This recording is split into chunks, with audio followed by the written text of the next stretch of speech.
Hey, I'm Russ from Pilates Guy, and I'm just going to take you guys through the 100. I'm going to quickly demonstrate the exercise, which I'll tell you the benefits now. It's great for your core strength. You're going to strengthen those six-pack muscles, the rectus abdominis. It strengthens the glutes, quads, and into those hip flexors, particularly as we start to progress the exercise and go up those levels. It's great for posture, whether you're an office work or driving a lot and that sort of thing. It's going to help improve that posture, shoulder stability, strengthening the neck as well. You'll also strengthen into the arms a little bit with this, and Joseph Pilates actually designed it as well to enhance your circulation, so it's really good for circulation too. So what I'll do now is just demonstrate the exercise, break down the setup, but give you some easier options if you do suffer with injuries or you're just starting off, and then also give you some options to make it a little bit more tasty as well. I'm going to move quite quickly because I'll probably get sunburn out here this evening. So just to demonstrate, the 100 looks a little bit like this. Beating those arms strong from the shoulders. We breathe in for 5 beats. We breathe out for 5 beats.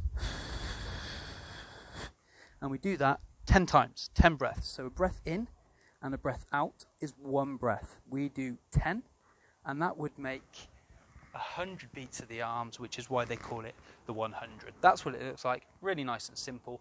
That is the intermediate level. So I'm just going to show you how we set that exercise up. So we always start these exercises in our neutral spine or imprint if you've got any injuries. So first of all, feet and knees are hip distance apart, feet flat on the floor, and we start a pelvic tilt, tucking that tailbone under and sticking the tailbone out, starting a nice big pelvic tilt where you're arching and flattening that lower back down into the mat and then pulling it away. Now this is an NHS recommended exercise for back pain, really, really good for that lumbar spine. We're not going to do it for as long as if you were targeting that as an exercise. We're going to make this smaller each time until we settle down to a natural stop, and you should be roughly in your neutral. If you take those fingertips under the lower back, you shouldn't be able to get the fingertips to meet in the middle. They shouldn't quite get there, but there's a bit of space. That's neutral. So we're going to pull those belly buttons down towards the spine, engaging the TVA, engaging those abdominals.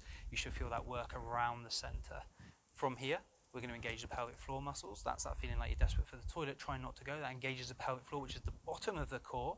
At the top, you've got the diaphragm, and everything in between pressurizes to support that spine. So we've got core engagement, that's the abdominals and the pelvic floor. Leg number 1 comes into a tabletop position. That's the thigh vertical, shin parallel to the floor.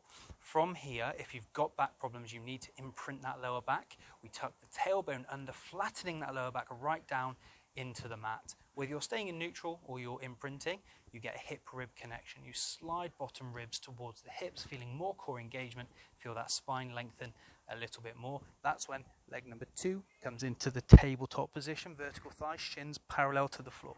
From here, you bring the upper body off the floor, shoulder blades off the floor. You're looking at the gap between the knees towards the feet. You're not forcing the chin down onto the chest. You've got a gap there, the neck is long, you're tucking the chin, shoulders are back and down, the arms are hovering in line with the hips. We start to beat those arms, nice strong beats coming from the shoulders. Focus on the downward. Breathing in for 5, breathing out for 5, and we are set up, working hard, shoulder blades back and down but off the floor, belly button pulled in. Don't let those abdominals down, keep them pulled in, keep that pelvic floor engaged. If you need to rest at any point, upper body comes down, one leg down at a time, and then we can rest before we come back into the exercise. Some instructors will get you to do more than the 100. You might be doing that for several minutes. Others will just stick to the 100. Some may do less. It really varies. Great exercise though. So that's how you set up. That's how you get going with the exercise. If you do really struggle with bringing your upper body off the floor, you can do that exercise with just your arms beating and your legs in tabletop.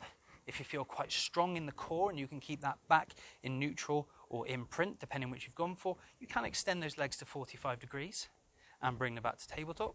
Or you can just hold them out at 45 degrees. So you don't bring the legs together, you keep them separated. Out at 45, you can beat the arms, but keep the upper body down. Keep those core strong, don't let your back change position. So that is an option if you don't want to bring the upper body off the floor. You can go with that as far as you like. It is an exercise in itself to stay in tabletop with that back and core nice and stable in neutral or imprint. This is an exercise in itself. Entry level, but still does a good job.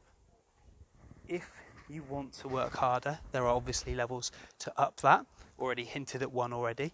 So if you are going for your full 100, we are set up, neutral or imprint, core strong, we bring ourselves up, we're beating those arms, nice strong beats from the shoulders. You can lengthen those legs to 45 degrees. Remember not to bring the legs together. From here, if you're struggling a little, but you do want that extra work, you can bring those legs back to tabletop and then lengthen them again. So that gets a bit of movement into the exercise, starts to challenge you, but doesn't push it too much. Just make sure we're maintaining neutral or imprint. That back doesn't change position. You'll probably find you've gone into imprint automatically, but you need to make sure that back doesn't arch. Next option, this is probably the top end of this exercise, is to start to lower those legs and bring them back up. Lower those legs and bring them back up. Keep the core strong, keep breathing. 5 beats for a breath in, 5 beats for a breath out.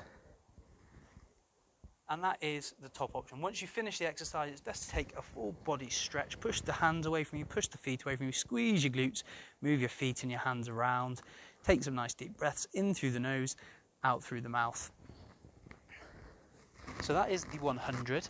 When I talk about breathing, we breathe in through the nose, out through the mouth, and we breathe into the chest and the back and the sides here, but not down into the belly.